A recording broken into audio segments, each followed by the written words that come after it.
시어머니한테 뺨 맞고 이혼합니다. 제 뺨을 후려친 시어머니의 손 아직도 그 서슬퍼런 감각이 생생합니다. 안녕하세요. 이제 막 결혼이라는 달콤한 꿈에 발을 들였다가 3개월 만에 지옥을 맛본 30대 초반 여자입니다. 제목 그대로 시어머니 앞에서 틀린 말 하나 없는 사실을 말했다가 제 뺨이 돌아가는 어처구니 없는 일을 겪었습니다. 오늘 밤 시댁을 찾아가 한바탕 뒤집어 엎기 전에 이 썩어 문드러지는 속을 좀 풀어내고 싶어서 이렇게 사연을 보냅니다. 남편과는 3년을 만났어요. 연애 초반부터 사실상 제가 가장 노릇을 했습니다. 당시 남편은 경제력이 거의 없었고 저는 프리랜서로 일찍 자리를 잡은 터라 수입이 꽤 쏠쏠했거든요. 친정도 넉넉한 편이라 그냥 내가 좋으면 그만이지 사랑하는데 돈이 대수냐 하는 철없는 생각을 했었습니다. 남편이 취업에 성공한 건 만난 지 1년쯤 되었을 때였어요. 그때부터는 항상 제가 100% 부담하던 데이트 비용도 남편이 6, 제가 살을 내는 식으로 데이트 통장도 만들었어요. 당시에는 결혼 생각이 구체적으로 없었기에 남편이 월급을 어디에 어떻게 쓰는지 꼬치꼬치 캐물을 생각도 안 했습니다. 그건 오롯이 남편이 돈이었으니까요. 하지만 막상 결혼 이야기가 나오자 판도라의 상자가 열렸습니다. 남편이 시댁에 끝도 없는 빚을 갚느라 모아둔 돈이 단 한 푼도 없다는 사실을 알게 됐어요. 남편은 잔뜩 주눅이 들어서 나는 아직 준비가 안 된 것 같아. 라며 결혼을 미루자고 하더라고요. 하지만 저는 그를 설득했습니다. 결혼해서 같이 모으면 되지. 서로 돕고 사는 게 부부잖아. 라고요. 그 과정에서 정말 감사하게도 저희 친정 부모님께서 집을 해주시겠다고 하셨습니다. 그래서 저는 제가 순수하게 제 돈으로 모아서 장만했던 작은 빌라를 팔아서 그 돈을 부모님께 보탰습니다. 그 빌라는 제 작업용 스튜디오 겸 침실이라 신혼집으로는 맞지 않았거든요. 물론 이 모든 과정은 남편과 충분히 상의하고 내린 결론이었고 상황이 이렇다 보니 예단, 예물 같은 건 전부 생략했습니다. 저희 둘이 그나마 모아둔 돈은 결혼식 비용으로 전부 사용했고요. 당연히 시댁에서는 단돈 10원 한 장 보태준 것 없었습니다. 저는 남편이 시댁빚 갚느라 얼마나 고생하는지 아니까 서운한 내색 한 번 안 했어요. 저는 그 사람의 돈이 아니라 성실하고 따뜻한 그 사람 자체를 보고 결혼을 결심했으니까요. 내가 좀 더 여유 있으니 내가 더 하면 된다는 마음뿐이었습니다. 결혼 직전에 남편이 잔뜩 주눅이 든 얼굴로 제게 부탁을 하더라고요. 저희 친정에서 집을 해준 사실은 자기 부모님께는 비밀로 해주면 안 되겠냐고요. 집안 차이가 나는 걸 알면 당신네 어머님이 아들 팔려간다고 길길이 날뛰며 들어놓으실 분들이라면서요. 저는 그런 남편이 너무 안쓰럽고 불쌍해서 바보같이 그러겠다고 약속하고 말았습니다. 그 결과 시어머니는 상견례 때 재산 얘기를 따로 하지 않은 저희 집을 만만하게 보셨고 이 집이 저희 둘이 모은 돈에 대출받아 겨우 산 집인 줄 알고 계셨습니다. 심지어 빚을 갚으면서 자기들 용돈까지 꼬박꼬박 챙겨주는 아들이 집에서 컴퓨터나 만지작거리는 저보다 훨씬 잘 버는 줄 철석같이 믿게 된 겁니다. 그런데 결혼하자마자 시댁의 가면이 벗겨지기 시작했습니다. 시어머니의 간섭은 정말 상상을 초월했어요. 저는 프리랜서라 집에서 일하는 시간이 많은데 시어머니는 제가 집에서 빈둥빈둥 노는 줄 아시더라고요. 일주일에 서너 번은 기본 예고도 없이 비밀번호를 누르고 들이닥치시는데 한 번 오시면 가실 생각을 안 하셨습니다. 제가 작업 때문에 바쁘다고 일해야 한다고 말씀드리면 집에서 컴퓨터나 깔짝대는 게 일은 무슨 일이냐? 라며 콧방귀를 끼셨어요. 옛날 분이시니 제가 하는 일을 아무리 설명해도 이해 못하실 것 같아 적당히 맞춰드리다가 남편 퇴근 시간을 핑계로 겨우 방으로 도망치곤 했습니다. 오실 때마다 저희 안방 문을 벌컥벌컥 열고 제 화장대와 옷장을 전부 뒤지는 건 일상이었어요. 집에만 있는 애가 사치는 왜 이리 심하냐? 이것도 우리 아들 등골 빼서 산 거 아니냐? 하시면서 제 화장품이나 옷을 슬쩍슬쩍 집어가시는데 정말 환장하겠더라고요. 그래서 제가 어머니, 저도 돈 벌어요. 라고 말씀드리면 그깟 푼 돈 벌어서 누구 코에 붙이겠냐? 네 용돈이나 하겠지. 라며 무시하기 일쑤였습니다. 터져나오려는 분노를 남편을 생각하며 꾹꾹 눌러 참았습니다. 그러다 오늘 기어코 사건이 터졌습니다. 밤새 작업한 결과물을 막 클라이언트에게 보내고 소파에서 잠시 쉬고 있을 때였어요. 시어머니와 시누이가 또다시 예고 없이 들이닥쳤습니다.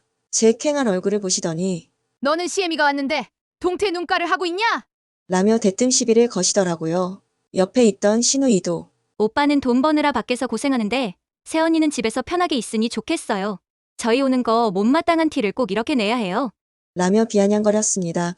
그런 거 아니라고 어제 일 때문에 밤을 새워서 그렇다고 하니 시어머니는 그 몰골로 아침에 우리 아들 출근할 때 밥이나 제대로 차려줬냐? 라며 꼬치꼬치 캐물으셨습니다. 잠을 못 자 머리는 핑핑 도는데 옆에서 카랑카랑한 목소리로 쏘아붙이니 정말 미칠 것 같았어요. 그때 또 안방으로 들어가려는 신우이가 거슬려서 저도 모르게 인상을 썼나 봅니다. 그걸 본 시어머니가 어쭈, 이게 이제 우리를 개떡같이 보내. 남편 잘 만나서 팔 잡힌 주제에 너는 집구석에서 뭘 배우고 자랐길래 이 모양 이 꼴이냐? 라며 제 부모님까지 들먹이며 삿대질을 하는 겁니다. 그 순간 제 안에 무언가가 툭 하고 끊어졌습니다. 제가 사실을 말씀드렸습니다. 어머니, 지금 어머니가 그렇게 당당하게 활보하고 계신 이 집이 사실은 제 집인 건 알고 말씀하시는 거예요? 시어머니는 코웃음을 치며 뭐, 여기가 왜 네 집이야? 우리 아들 피땀 흘려번 돈으로 산 우리 아들 집이지. 제대로 된 사회생활 한번 못 해본 것이 못된 것만 배워가지고는. 하고 악을 쓰시더라고요.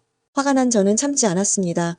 잘나신 아드님, 취업 전까지 먹여 살린 게 저고요. 시댁기 갚느라 돈 한 푼 없어서 결혼도 못할 뻔한 거 그 사람 인품 하나 보고 제가 데려온 거예요. 제가 제 명의로 된 빌라 팔고 저희 부모님이 보태주셔서 구입한 엄연한 제 명의 집인데 어디가 아들 집이라는 거예요? 제 말이 끝나자마자 짝 하는 소리와 함께 제 고개가 돌아갔습니다. 순간 너무 놀라서 멍하니 시어머니를 쳐다보는데 이 남편 잡아먹을 년. 이라며 또다시 달려드시려고 하더라고요.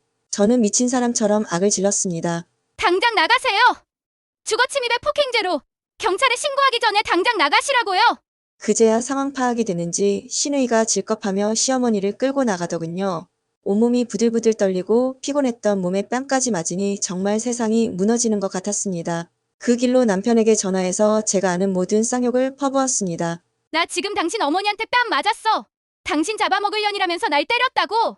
이 집 누가 해왔는데 당신 가족 빚 갚는 거 뻔히 알면서도 누가 당신 옆에 있었는데 내가 왜 이런 취급을 받아야 해.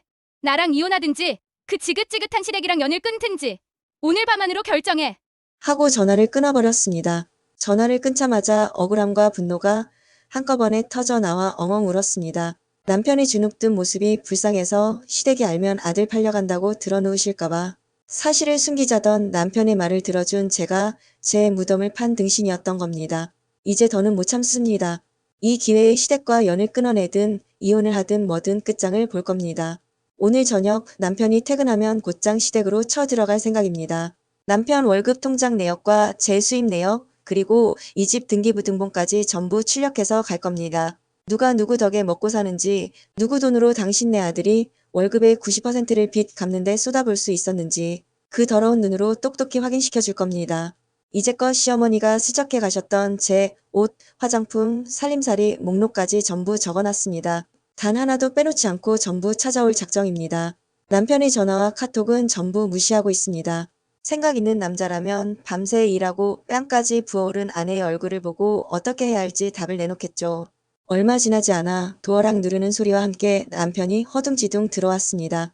그리고 제 얼굴을 보자마자 그 자리에 얼어붙더군요. 시뻘겋게 부어오른 제 뺨과 퉁퉁 부은 눈을 보곤 남편의 얼굴이 하얗게 질려갔습니다. 자기야, 이게 어떻게 된 거야? 엄마가 진짜 때렸어? 저는 아무 말 없이 싸늘한 눈으로 남편을 쳐다봤습니다. 제 침묵이 그 어떤 절규보다 더 무서웠을 겁니다. 남편은 무릎이라도 꿇을 기세로 제게 다가왔지만 저는 차갑게 말했습니다. 너가 선택해. 지금 나랑 같이 너 부모님 댁으로 가서 이 모든 걸 끝내든가 아니면 여기서 우리 관계를 끝내든가. 남편은 제 단호한 목소리에 잠시 망설이더니 결국 고개를 끄덕였습니다. 저희는 그 길로 차를 몰아 시댁으로 향했습니다. 차 안에서는 숨막히는 침묵만이 흘렀습니다.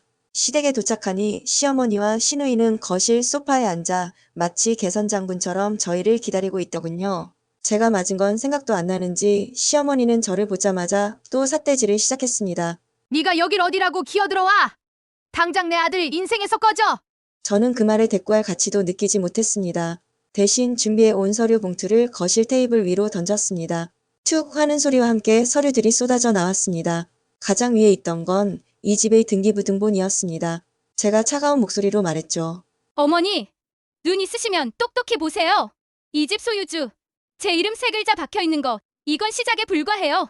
다음으로 제가 펼친 건 남편의 월급 통장 내역과 제 수입이 찍히는 통장 내역이었습니다. 남편의 월급은 들어오자마자 90%가 시댁빚 갚는 계좌로 빠져나가고 있었고 제 통장에는 남편 월급의 몇 배가 되는 돈이 매달 찍혀 있었죠.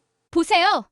당신네 아들이 벌어오는 푼돈으로 이 집 유지하고 제가 사치 부리는 게 가능한지 이 집 생활비, 관리비, 대출, 이자 전부 다 제 돈으로 해결하고 있었어요.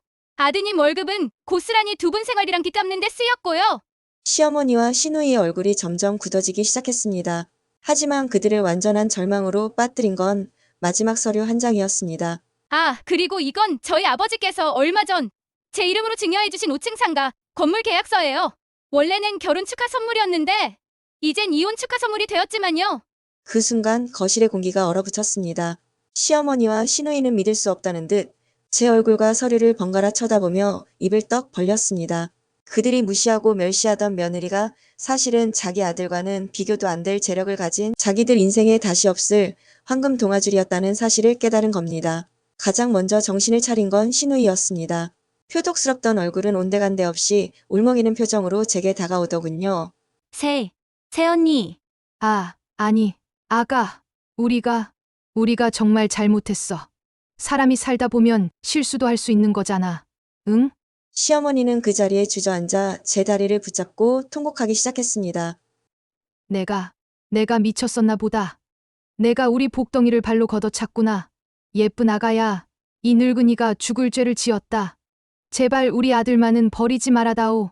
그 추악한 모습을 가만히 지켜보던 남편의 얼굴이 일그러졌습니다. 남편은 자기 어머니의 팔을 거칠게 뿌리치며 소리쳤습니다. 전부 그만하세요. 어머니랑 영영이가 원했던 게 결국 이거였어요. 내 아내라는 사람이 아니라 아내가 가진 돈이었냐고요. 제가 왜 사실대로 말하지 말자고 했는지 아세요? 두 사람이 이런 식으로 제 아내를 돈줄로 볼까봐 그게 무서워서 그랬던 겁니다. 남편의 절규를 끝으로 저는 마지막 말을 뱉었습니다. 이혼하면 이 모든 게 사라진다는 걸 이제 아셨나 보네요. 그 횡재를 놓치는 게 그렇게 배 아프고 분해서 우시는 거예요? 잘 됐네요. 평생 그렇게 배 아파하면서 사세요. 저는 제 다리를 붙잡고 매달리는 시어머니를 뿌리치고 그 지옥 같은 집을 뒤도 돌아보지 않고 걸어 나왔습니다. 현관문을 열고 차가운 밤 공기를 맞으며 아파트 복도를 걸어 나가는데 등 뒤에서 다급한 발소리가 들렸습니다. 이내 남편이 헐레벌떡 쫓아와 제 팔을 붙잡았습니다. 자기야, 제발. 내가 잘못했어. 다 내 잘못이야. 응? 우리 다시 시작하자. 내가 다 정리할게. 부모님이고 뭐고 다 끊어낼게. 제발. 남편은 제 앞에 그대로 무릎을 꿇고 앉아 제 손을 잡고 애원했습니다. 하지만 저는 어떤 동요도 없이 무릎 꿇은 남편을 차갑게 내려다보았습니다. 제 눈에는 더 이상 그 어떤 연민도 남아있지 않았습니다. 저는 잡힌 팔을 조용히 하지만 단호하게 빼냈습니다. 그리고 마지막 말을 건넸습니다. 너가 이제 와서 하는 선택은 더 이상 내게 아무 의미 없어. 그 말을 끝으로 저는 완전히 돌아섰습니다. 뒤에서 절규하듯 제 이름을 부르는 남편의 목소리가 들렸지만 제 발걸음을 멈추게 한 것은 다른 소리였습니다. 안 돼! 내 돈! 내 돈! 시어머니가 거실 바닥에 주저앉아 마치 어린애처럼 방바닥을 내리치며 악을 쓰는 소리였습니다. 아들이 아닌 돈을 부르짖는 그 처절한 절규를 들으며 저는 입가에 희미한 미소를 지었습니다. 제 인생에서 가장 더럽고 추악했던 인연을 완벽하게 끊어내는 순간이었습니다. 이렇게 털어놓으니 그래도 속이 조금은 후련하네요. 제 얼굴에 침 뱉는 격이라 친한 친구에게도 말 못한 이야기였습니다. 긴 이야기 들어주셔서 정말 감사합니다. 여러분, 이런 상황에서 제가 한 선택 잘한 거 맞겠죠? 구독과 좋아요로 저를 응원해 주시면 감사하겠습니다.